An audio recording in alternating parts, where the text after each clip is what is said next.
Buenas noches. Gracias por estar de nuevo con nosotros. Bienvenidos a este espacio de Contrastes, programa de opinión de la Universidad Espíritu Santo UES. Gracias de nuevo por su sintonía. Analizar, reflexionar sobre la coyuntura actual es una de las tareas de la academia. Si no miramos con atención lo que pasa a nuestro alrededor, no tendremos una visión de nosotros mismos. El árbol solo es árbol en el bosque. Vamos a hablar esta noche de huracanes, pero no en un sentido meteorológico, sino político-social, que por cierto puede ser tanto o más destructivo que el provocado por el clima.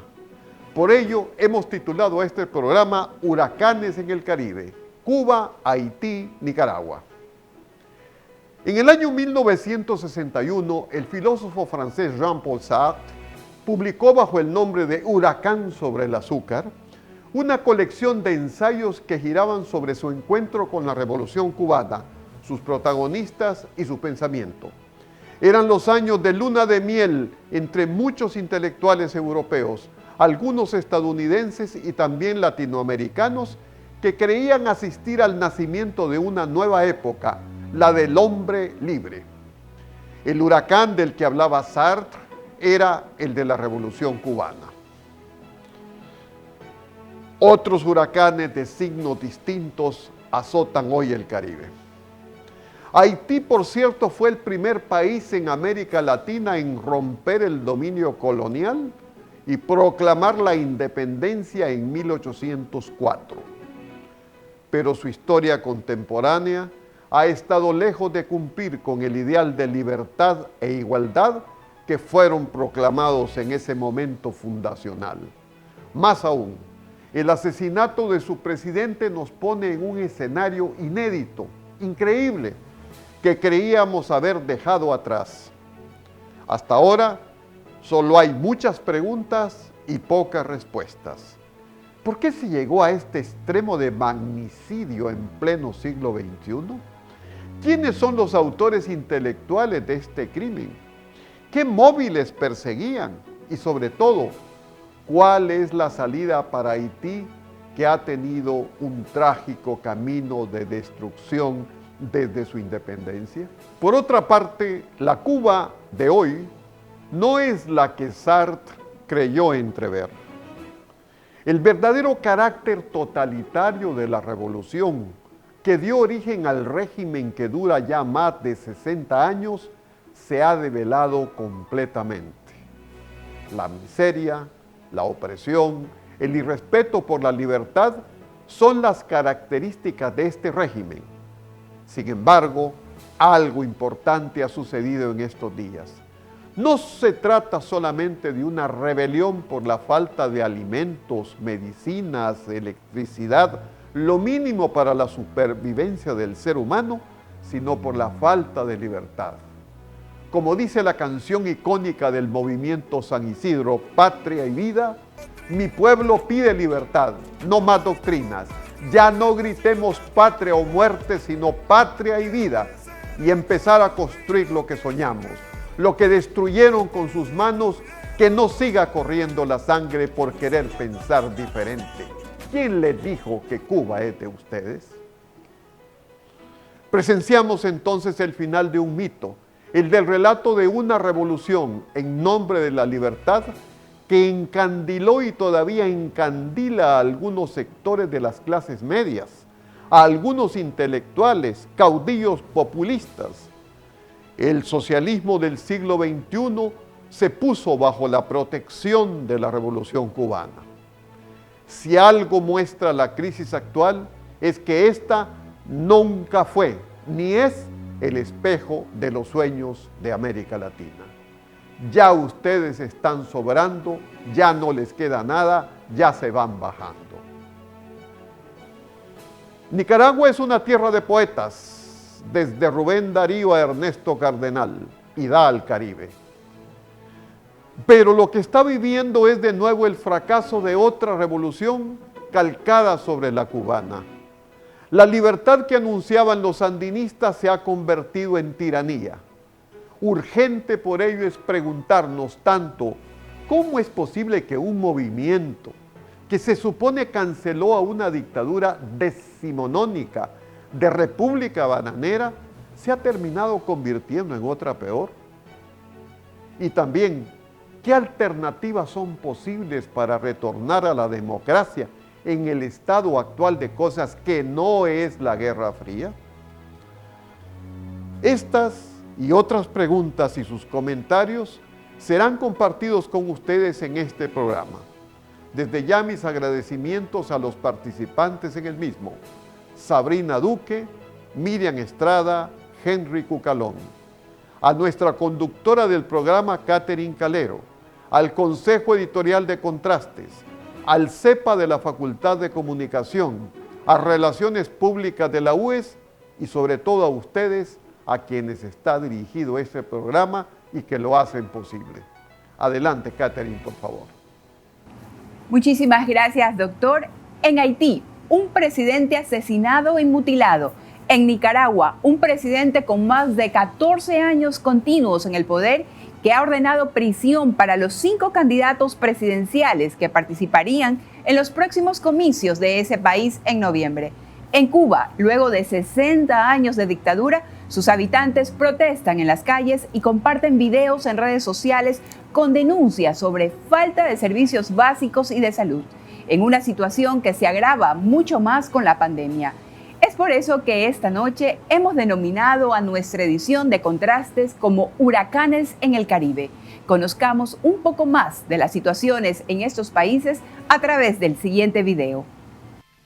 Países como Haití, Nicaragua y Cuba atraviesan tiempos conflictivos que se originan a partir del sistema político. Para Cuba, una de las mayores conquistas fue poder otorgar salud y educación gratuita a sus habitantes durante el régimen de los Castro.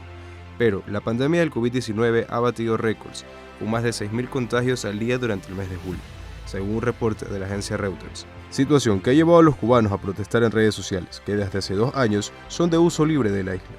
El presidente Miguel Díaz-Canel llamó a los ciudadanos a respaldarlo en las calles, lo que también ocasionó enfrentamientos entre manifestantes. En cuanto a Haití, el país vive aún la crisis económica y social que dejó el terremoto devastador de 7 puntos en el año 2010. Jovenel Moïse es el presidente que fue asesinado en su vivienda durante la madrugada junto a su esposa, quien sobrevivió al ataque. Fue un empresario agrícola, de orígenes humildes, quien fue presionado por fuertes grupos económicos durante su mandato. Hace poco había impulsado un referéndum para impulsar una nueva constitución en el país, lo que fue considerado por sus opositores como un recurso para permanecer en el poder. Además, el aumento de violencia por la presencia de pandillas ha crecido en los últimos años debido a la pobreza e inestabilidad política. En tanto, en Nicaragua hay una grave restricción de derechos humanos y libertad de expresión, que desde Daniel Ortega se ha mantenido 14 años como presidente. A pesar de que el país espera un proceso electoral en noviembre próximo, el gobierno ha ordenado encarcelar a 5 candidatos presidenciales por supuestos actos de corrupción. Entre ellos se encuentra Cristina Chamorro, acusada de lavado de dinero. Ella es la hija de la expresidenta Violeta Barrios de Chamorro, la única política que en los años 90 logró alejar el poder de Ortega. Este gobierno se ha caracterizado por su excesivo control en los medios de comunicación y represión contra los opositores. Llora mi pueblo y siento yo su voz. Tú 5-9, yo doble 2, 60 años, trancadas dominó, bombo y platillo a los 500 de La Habana, mientras en casa las cazuelas ya no tienen jama. A través de este video les hemos compartido un resumen de los huracanes políticos que se viven en Cuba, Haití y Nicaragua. ¿Qué les espera a sus habitantes? ¿Cómo evolucionará su situación? Vamos a analizarlo hoy con nuestros invitados. Desde Nicaragua nos acompaña vía Google Meet Sabrina Duque, periodista, cronista y traductora ecuatoriana. En el 2018 ganó la beca Michael Jacobs de Crónica Viajera, por la cual escribió el libro Volcánica, publicado por Editorial Debate, en el cual se revela los conflictos sociales debido al estado de dictadura de Daniel Ortega. Sus historias periodísticas han sido traducidas al portugués, italiano e inglés. Fue finalista del premio Gabriel García Márquez de Periodismo con un perfil sobre Vasco Pimentel. Nos acompaña vía Google Meet la doctora Miriam Estrada Castillo, quien se desempeña como uno de los 5 expertos mundiales en derechos civiles y políticos del Consejo de Derechos Humanos de las Naciones Unidas. Es vicepresidenta del Comité contra las Detenciones Arbitrarias, Mecanismos Especiales de Derechos Humanos. Fue coordinadora general para el Sur Global del Consejo de Seguridad de las Naciones Unidas, programa post-conflicto Siria, Irak, Kurdistán. Es doctora en Jurisprudencia y Ciencias Sociales y Políticas, máster en Derechos Humanos, abogada especializada en Derecho Internacional, Derecho Penal Internacional, Derechos Humanos, Democracia, Seguridad, Desarme, Contraterrorismo y Contrarradicalización. Es profesora visitante del Bard College de Nueva York y de la Universidad Stockholm, Suecia. En Ecuador es directora de la Cátedra UNESCO.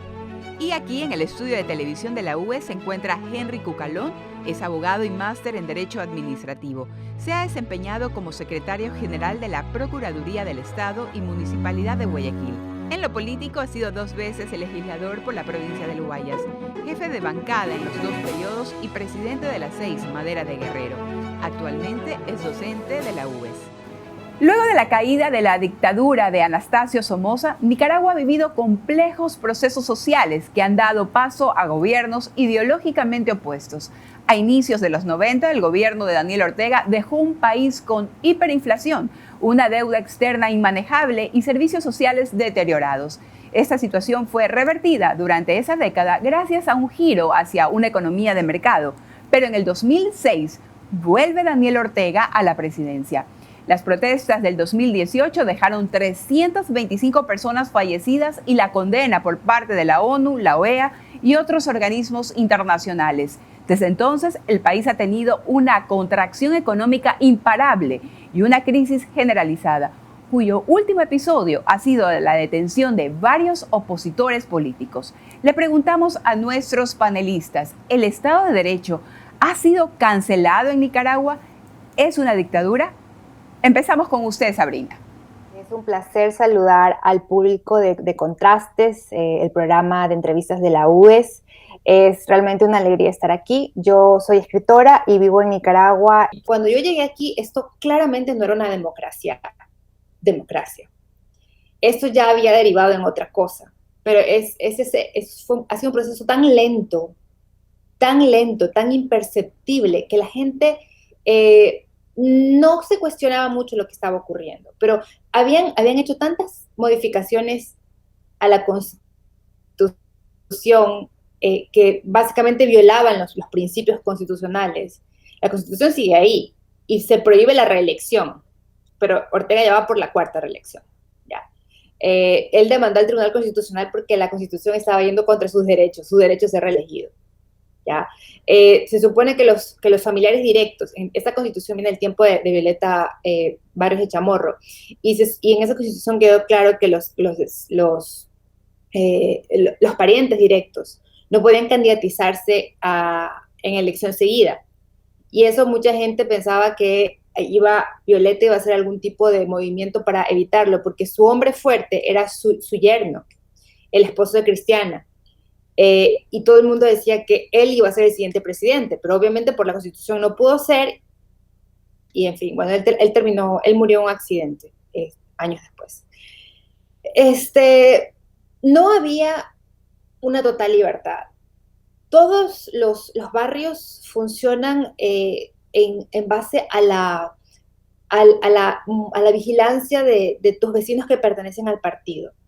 Cuando yo fui a hacer esa reportería del otro lado, en esta zona encontré mucha gente que era muy contraria a Ortega y lo verbalizaban, eran muy contra los sandinistas. Y claro, tenés a la gente vieja que le agradece a Anastasio Somoza de baile porque nunca en su vida iban a tener un terreno tan grande para cultivar, por ejemplo. Y de no tener nada pasaron a tener un montón de tierra, etc. Pero un chico que fue mi contacto allá, que me presentó a las personas y me ayudó a preparar toda la reportería, él me decía, yo no puedo votar porque no me dan el documento de identidad, y no me lo dan porque aquí las autoridades son sandinistas, entonces no me lo emiten porque saben que yo no voy a votar por ellos. Y aunque toda la gente con la que yo hablaba era vocalmente anti-sandinistas, todas las autoridades eran sandinistas, porque solo votan aquellos que el partido aprobaba. O sea, eso fue antes del 2018, antes de toda la revolución, antes de toda la revuelta y demás, Y tú sabías, yo sabía que esto no era normal. Yo estaba clarísima que esto aquí era una dictadura que se había ido cocinando lentamente y que la gente todavía no aceptaba. Muchísimas gracias, Sabrina. Miriam, su criterio. Primero, muchísimas gracias por esta invitación que valoro inmensamente como un privilegio. Luego, para poder contestar esa pregunta, tenemos que preguntarnos esencialmente qué es democracia. La democracia está, por supuesto, basada en el Estado de Derecho, en el reconocimiento de los derechos que tiene todo el pueblo a construir conjuntamente con el gobierno un lugar, un ambiente de paz para poder desarrollarse. Hay dos tipos de democracia, la democracia formal y la democracia efectiva. La democracia formal consiste exactamente en lo que generalmente se toma como democracia. Usted va y deposita su voto en las urnas, pues ya no está en dictadura, está en democracia. Sin embargo, la otra democracia, que es la democracia efectiva, es la que cumple exactamente los presupuestos que le acabo de describir. Un Estado de Derecho, independencia de los poderes del Estado, una participación efectiva de las diferentes fuerzas sociales y una oposición tolerada. Con esos conceptos la respuesta es sencilla y fácil. En efecto, Nicaragua vive una dictadura, aunque formalmente se presenta como una democracia. Muchísimas gracias, Sabrina. Muchísimas gracias, Miriam. Henry, su criterio. Sí, sin duda alguna, la dinastía de la familia Ortega propicia una dictadura perfecta y cruenta que ha superado con creces lo que ellos juraron combatir, que era el desgobierno de Somoza. Y esto es terrible para América Latina y para Nicaragua en particular, porque se ve que en el regreso de Ortega, que fue por vía democrática, su ejercicio no lo ha sido. Persecución a opositores, tratar de anular sus competidores para el proceso electoral, lo único que hace es consolidar un proyecto político familiar que es absolutamente violento y corrupto. Si hablamos de un proyecto familiar, es evidente que no hay una legalidad, entonces. Es al margen de la ley. En la actualidad, la dinastía de Ortega y su esposa presiden un gobierno de facto. Por eso hago la digresión. Llegaron en el 2007 ahora por el poder de los votos. Pero en su práctica, en su ejercicio, es un gobierno de hecho, de facto, al margen de las prácticas democráticas, al margen de las prácticas republicanas. Muchísimas gracias, Henry.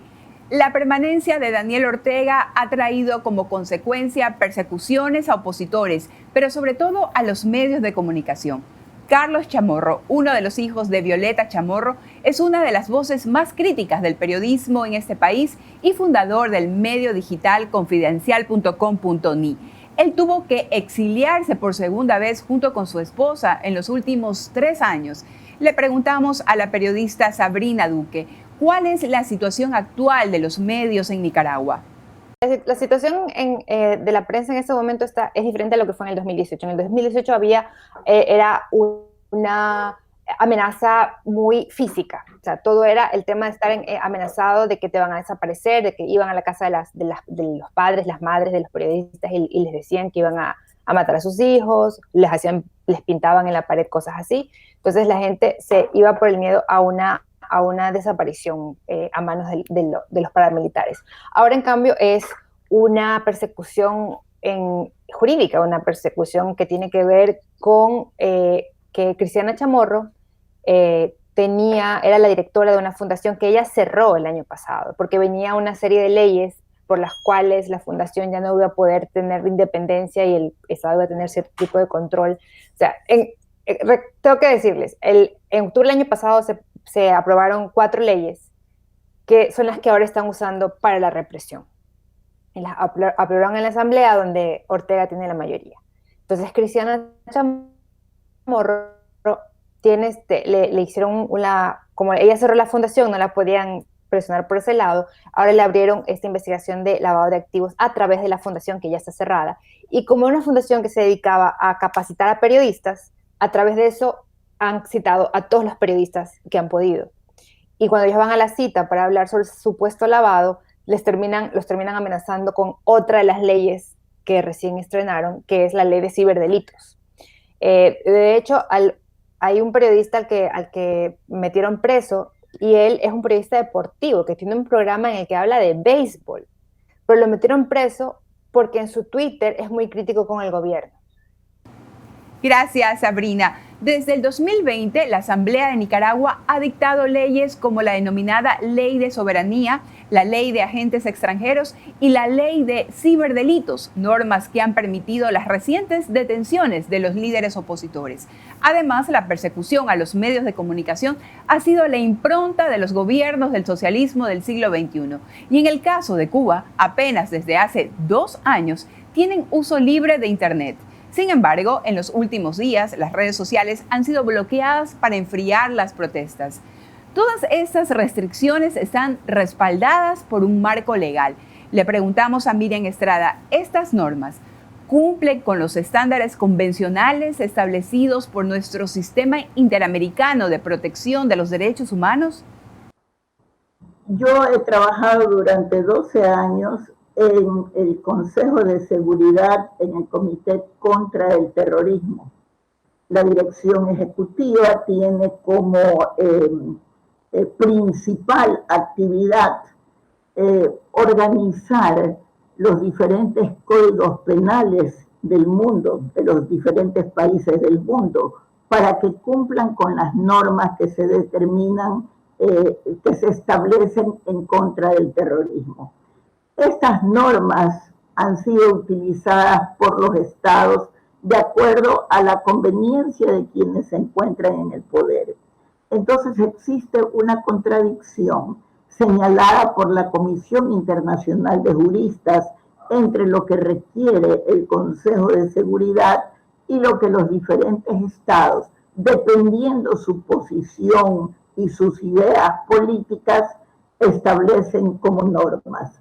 A pesar de que existe un equipo de expertos que vigila que estas normas se compadezcan con los diferentes derechos humanos establecidos por el Pacto de los Derechos Civiles y Políticos y la Declaración Universal de los Derechos Humanos, no todas ellas lo hacen. Pero infelizmente han sido normas que han sido ordenadas bajo el capítulo 7 de la Carta y por lo tanto bajo el privilegio de las Naciones Unidas de imponer determinadas órdenes, las que actualmente se están siguiendo. En ese caso, cuando el país asume que su seguridad se encuentra en peligro y activa las diferentes legislaciones para combatir el terrorismo, de alguna manera se violan los derechos humanos y se ponen en contradicción las órdenes del Consejo de Seguridad de las Naciones Unidas con los diferentes pactos. Es un asunto sumamente complicado, no es ni blanco ni negro. Sin embargo, desde el Consejo de los Derechos Humanos, donde actualmente trabajo como uno de los 5 expertos de cumplimiento del Pacto de los Derechos Civiles y Políticos, nosotros pensamos que cualquier represión destinada a callar protestas pacíficas, subrayo pacíficas, es reprobable y viola el derecho fundamental a la libre expresión, que no solamente implica el poder decir lo que uno quiera, sino esencialmente demostrar, buscar información, comunicarla y difundirla. Gracias, Miriam. Sabrina, los gobiernos autoritarios como el de Maduro se mantienen estables en la región, lamentablemente. Ya vemos el caso de Cuba, que ha mantenido su modelo por más de 60 años, y Venezuela vive el continuismo de Chávez a través de Maduro. ¿Ustedes consideran que Nicaragua es otra Venezuela? El proceso venezolano comenzó antes. O sea, el proceso venezolano comenzó mucho antes y también fue una una muerte lenta de la democracia. Con esas pequeñas cosas que la gente no toma en cuenta en nombre de una supuesta bonanza económica, en nombre de unos beneficios sociales que aparecen por ahí pero que no tienen larga duración, como se ha visto. Y se va perdiendo todo el Estado de Derecho, y se deja que con el apoyo popular, o sea, este es bueno y nos viene a salvar, no sé qué, se deja que se acabe el contrapeso entre las instituciones. Entonces, eso ha pasado en Nicaragua, y el nivel de represión y brutalidad yo creo que son comparables. O sea, en Venezuela también hay muchísimos desaparecidos y mucha tortura, y se ha perseguido a la prensa y se ha limitado el trabajo, y en Venezuela, de hecho, ahora los únicos medios que sobreviven de verdad son medios nativos digitales, como El Pitazo, La Vida de Nos, El Efecto Cocuyo. Entonces, la situación es bastante similar, solamente que Venezuela tiene una ventaja de años sobre lo que está ocurriendo en Nicaragua. En este rato, o sea, tienes a todos los candidatos, los precandidatos presidenciales, menos a uno, presos. Y el que falta es un precandidato presidencial que no tenía ningún tipo de apoyo así visible, ¿ya? Pero era el último de los opositores, porque sí van a salir una cantidad de candidatos a la presidencia de estos partidos políticos que aquí se les llaman los zancudos, que son partidos políticos que siguen la agenda de Ortega siempre. Entonces, que siempre harán lo que tengan que hacer, y lanzarán las candidaturas, y como no tienen base, solamente tienen el tema jurídico de aparecer como partidos, ganarán las elecciones sin ningún tipo de problemas. La gente está muy convencida de que el sistema electoral está amañado, cosa que es cierta, y la gente casi que no va a votar. O sea, ha habido muchas elecciones en que tú veías los centros electorales vacíos. La gente no va a votar porque no confía. Entonces tenías todo el escenario como para que Ortega o Rosario Murillo se postularan a la presidencia y ganaran sin necesidad de hacer trampa. Porque ¿por cuál candidato te vas si tienes tantos? ¿Ya? Entonces, la gente independiente, la gente que lo mira desde afuera, los extranjeros de acá, se tenía muy claro que iba a ganar Ortega, iba a ganar el sandinismo, porque la oposición no había logrado articular un gran frente para presentar una candidatura única y hacer una verdadera elección entre Ortega y los otros. Lo que ocurre ahora es algo que todavía hay así como dudas sobre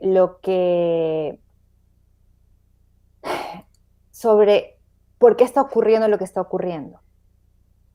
Porque ya metes a toda la gente que es candidato electoral a la cárcel. Luego estás metiendo a figuras históricas del sandinismo a la cárcel. Estás metiendo a empresarios que se pelearon contigo a la cárcel. A los líderes estudiantiles que fueron voces visibles en el 2018 a la cárcel. Una cantidad de líderes campesinos que estuvieron en la cárcel y que salieron de la cárcel por la ley de amnistía que el propio Ortega emitió. Entonces ahora los vuelven a meter a la cárcel por algo de lo que ya habían sido amnistiados. O sea, tienes todo este escenario y ahora se está amenazando a los sacerdotes. Porque los sacerdotes, hubo una parte de la Iglesia Católica que era en contra de Ortega, en el 2018 se rebeló y fueron protagonistas y defendieron a la gente. Hubo un sacerdote que salió con el Santísimo a hacer una procesión solito en contra de los paramilitares, y los paramilitares retrocedieron y la gente salió atrás de él. Fue una cosa así muy espeluznante, o sea, la valentía de este hombre. Y había sandinistas, hubo un sandinista que se murió, el Eden Pastora, que dijo en la televisión que los curitas se cuiden porque las sotanas no paran las balas.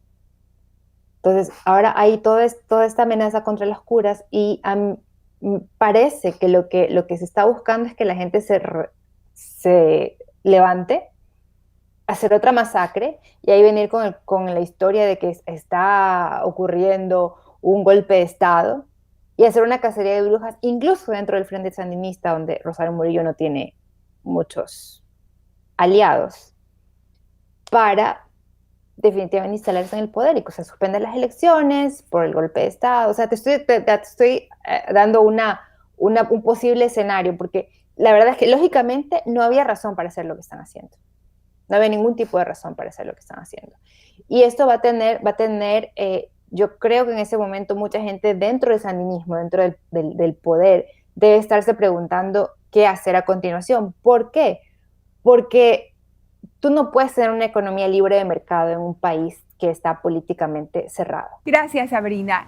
Henry, ¿qué diferencia el gobierno de Ortega y de Maduro y por qué la presión de la comunidad internacional no ha sido suficiente para terminar con estos gobiernos? A pesar de tener mandatarios elegidos en democracia, se han mantenido por tantos años como en una dictadura.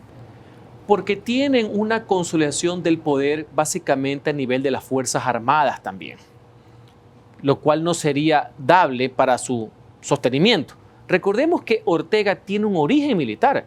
Ortega fue parte de la revolución sandinista, estuvo de forma violenta en el poder también, hasta que el espíritu democrático retomó en el hermano país de Nicaragua bajo la presidencia de Violeta Chamorro, cuando el pueblo le dijo basta. Entonces ya hay un antecedente de esa forma de gobernar, esa simbiosis, esa relación sinuosa que tienen con estamentos armados en el país de Nicaragua. Si usted pregunta cómo se vincula con Venezuela, es parecido.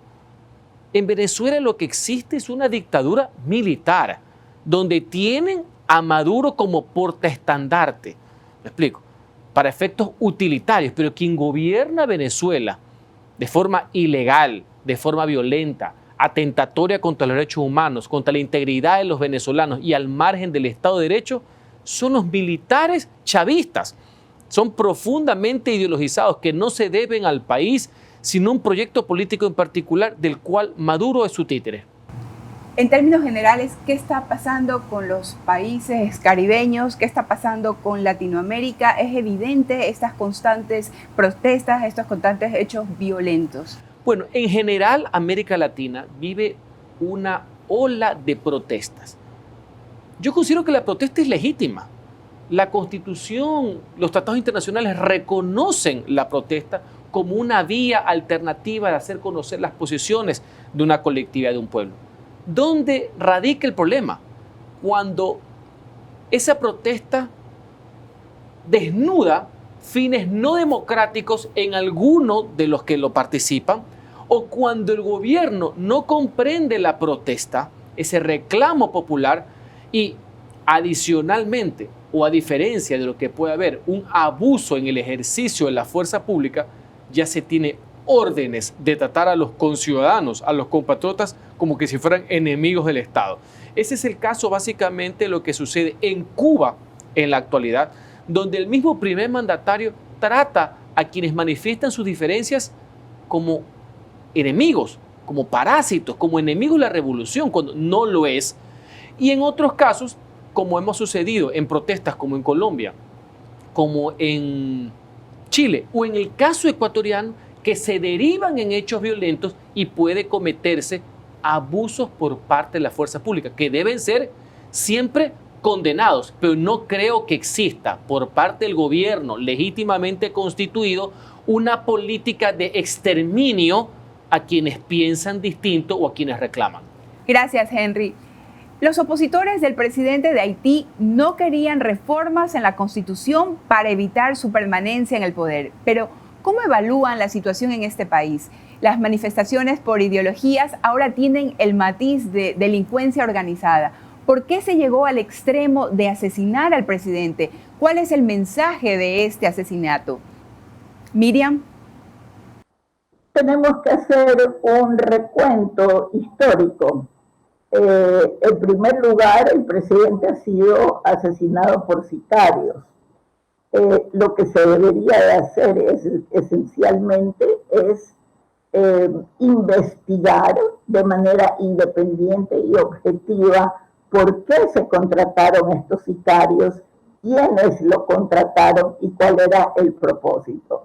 Entendemos nosotros que el presidente no era bien visto, tenía una escasísima popularidad, pero nada justifica la invasión a otro país, porque sabemos que los sicarios eran colombianos y dos norteamericanos, aunque de ascendencia haitiana.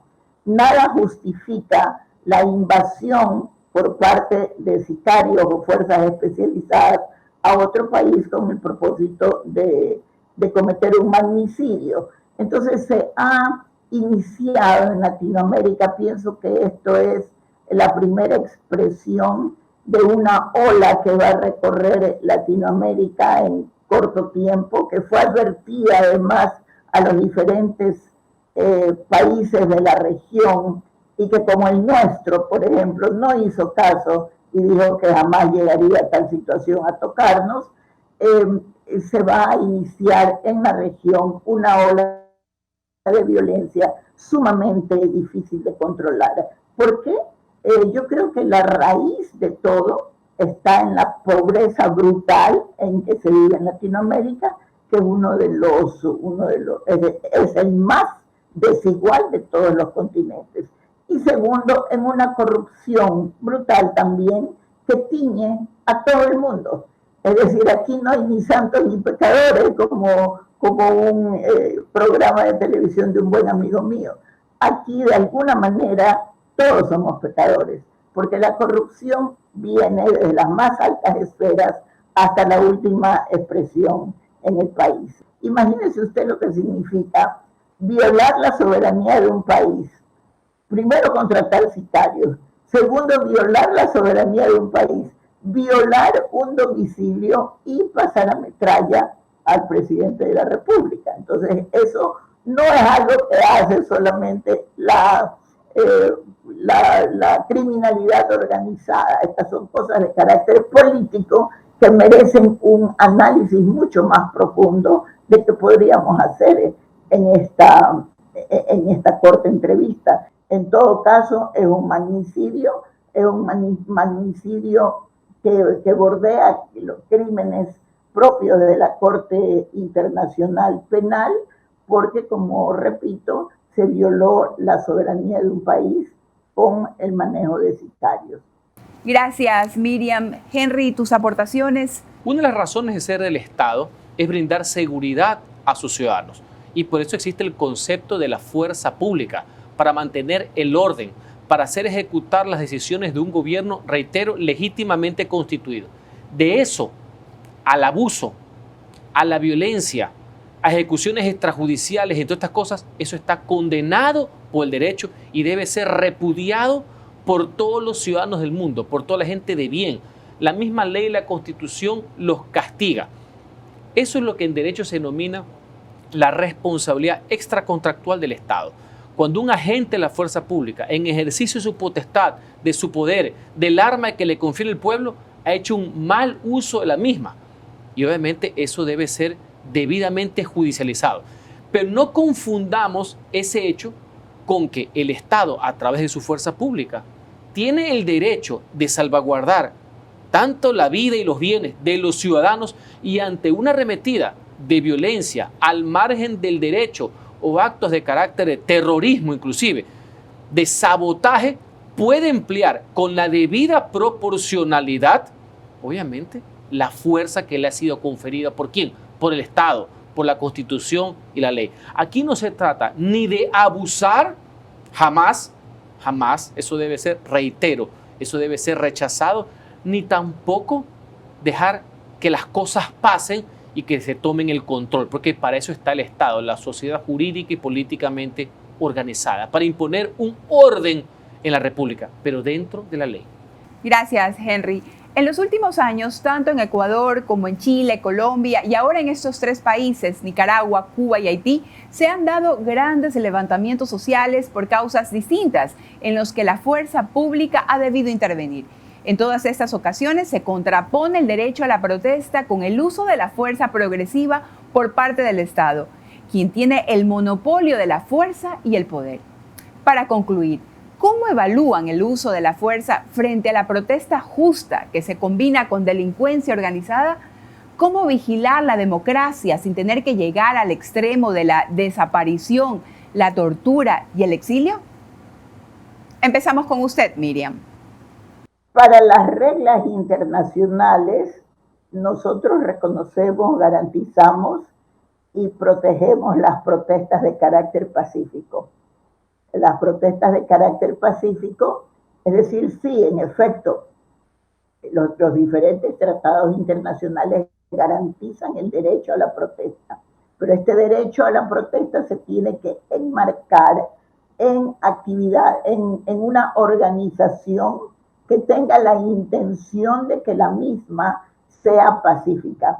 Esta intención se evalúa de dos maneras, desde el punto de vista de aquellos que protestan y desde el punto de vista de aquellos que en ese momento manejan el uso de la fuerza. Y no me refiero exactamente a las fuerzas represoras del Estado, que las tiene legítimamente constituidas, sino a quienes ejercen el poder. Infelizmente, ¿qué sucede? Primero, que nadie conoce la norma. Segundo, que las fuerzas policíacas, particularmente en nuestro continente, no están entrenadas en los términos esenciales de cómo utilizar progresivamente la fuerza. Esa es una falla tremenda a la que se enfrentan los distintos gobiernos de América Latina, que no tienen sus fuerzas entrenadas en la disuasión, ¿verdad? Y en pensar en dispersar o proteger incluso a aquellos que protestan. Entonces, se va inmediatamente a la represión sin pasar por las diferentes etapas de la disuasión. Ni siquiera cuando se organiza una protesta cuenta la policía, por ejemplo, le doy el caso de Ecuador, que hemos vivido muchas ahora poco, le doy el caso de Haití, que también se han vivido, Chile, etcétera. No cuentan ni siquiera con ambulancia, que es una de las obligaciones que deben de cumplirse. Deben de haber la protesta, cuando se sabe que va a haber una protesta, deben de colocarse ambulancias a cierta distancia para poder atender a aquellos que desgraciadamente pueden salir malheridos de esta situación.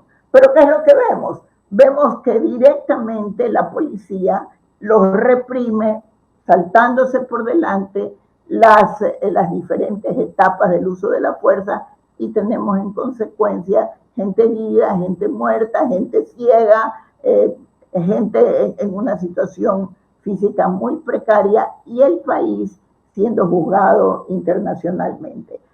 Yo quiero aclarar, porque esto es muy esencial a mi juicio, yo quiero aclarar en relación a los derechos humanos, que los derechos humanos son universales y que no se dividen por categorías de personas. Todos somos seres humanos y existen y se reconocen y garantizan los derechos de todos los seres humanos. Por lo tanto, esta muletilla, bastante falta de conocimiento de que, y los derechos humanos de la policía, resulta un poco ofensiva para los que conocen y para los que juzgan posteriormente los casos que se nos presentan. No se trata de los derechos humanos de la policía, que como seres humanos lo tienen, ni de los derechos humanos de quienes protestan, que como seres humanos lo tienen. Todos los tenemos por el simple hecho de ser humanos. Se trata de la forma en que cada cual ejerce el derecho que tiene, ¿verdad? El uno, de proteger la seguridad del que protesta esencialmente, y la seguridad y tranquilidad del Estado y de los otros ciudadanos, y el otro, de manejar la protesta de manera pacífica. Gracias, Miriam. Sabrina, su respuesta. Yo creo que la gente tiene que ser muy comprometida políticamente, o sea, decir que no me importa la política, no me meto con la política, es una muy mala política de vida. Tú, como ciudadanos, tenemos que estar atentos y responsables a que no haya acaparación de poderes, a que no se violen las reglas contra alguien que nos cae mal, a no caer en esos juegos maniqueos de los que somos buenos y los que somos malos, y a estar siempre atentos a que el sistema democrático sea saludable, que funcione bien, que no haya captación de los poderes de parte de nadie. Aquí hubo mucha mucho silencio en nombre de un bienestar económico y de una tranquilidad, que también hay que entender a la sociedad nicaragüense. Yo llegué y todavía las heridas de la guerra en los 80 no se habían cerrado. O sea, había muchas familias que recién estaban reconciliándose. Entonces no querían protestar, no querían hacer nada que pudiera reencender el fuego y reiniciar una guerra. Luego me dijeron muchas personas que participaron en los levantamientos, gente muy joven con la que hablé, o sea, gente joven que no estaba viva cuando estaba ocurriendo la guerra civil, pero que heredaron todo ese miedo y el temor y las historias. Entonces, yo creo que entiendo por qué ellos estuvieron tanto tiempo callados, pero en Ecuador no se ha vivido una cosa así. No hay un miedo a una violencia del tamaño que hubo acá. Así que hay que estar atentos, no se puede perder esa visión. Ningún partido se puede quedar en el poder demasiado tiempo. La reelección es la peor cosa que se ha inventado, realmente, honestamente. El poder necesita tener alternancia y tener una alternancia en tiempo breve. Porque alguien que se instala en el poder se acomoda, pierde la perspectiva. Yo creo que el poder se convierte en una enfermedad mental. Y luego no se quieren ir, y es muy difícil sacarlos, porque miren la situación en Nicaragua. Todos los países de la región están preocupados.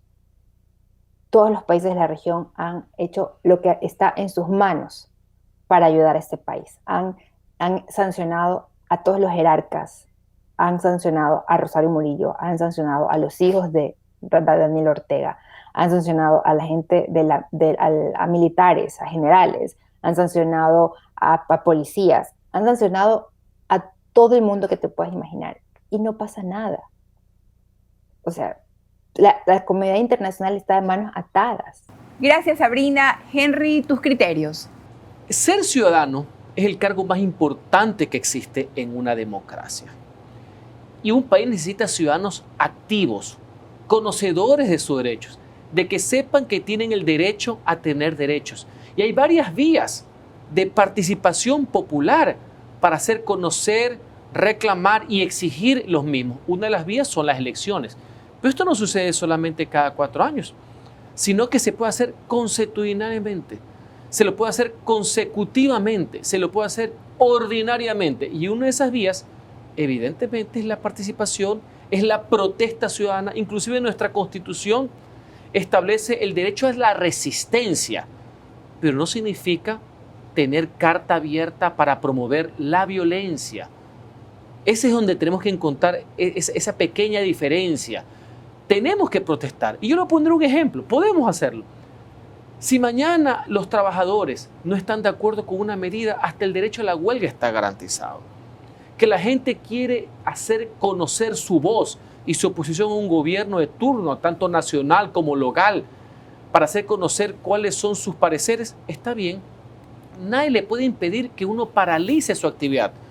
¿Dónde está la infracción penal y lo que la fuerza pública debe impedir? Con firmeza, más que con dureza.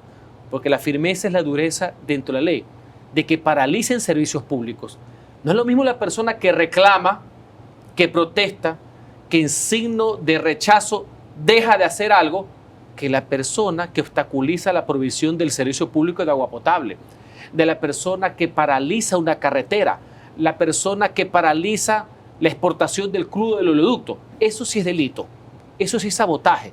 Y el Código Penal establece y tipifica una fuerte sanción al respecto. Entonces, debemos saber diferenciar los grandes movimientos sociales del mundo, los movimientos a favor de los derechos de las personas de color, los movimientos feministas, por así decir, los de la igualdad ante la ley y de oportunidades, se han hecho muchas veces bajo el signo de la no violencia. Y en eso Estados Unidos tiene una impronta muy conocida.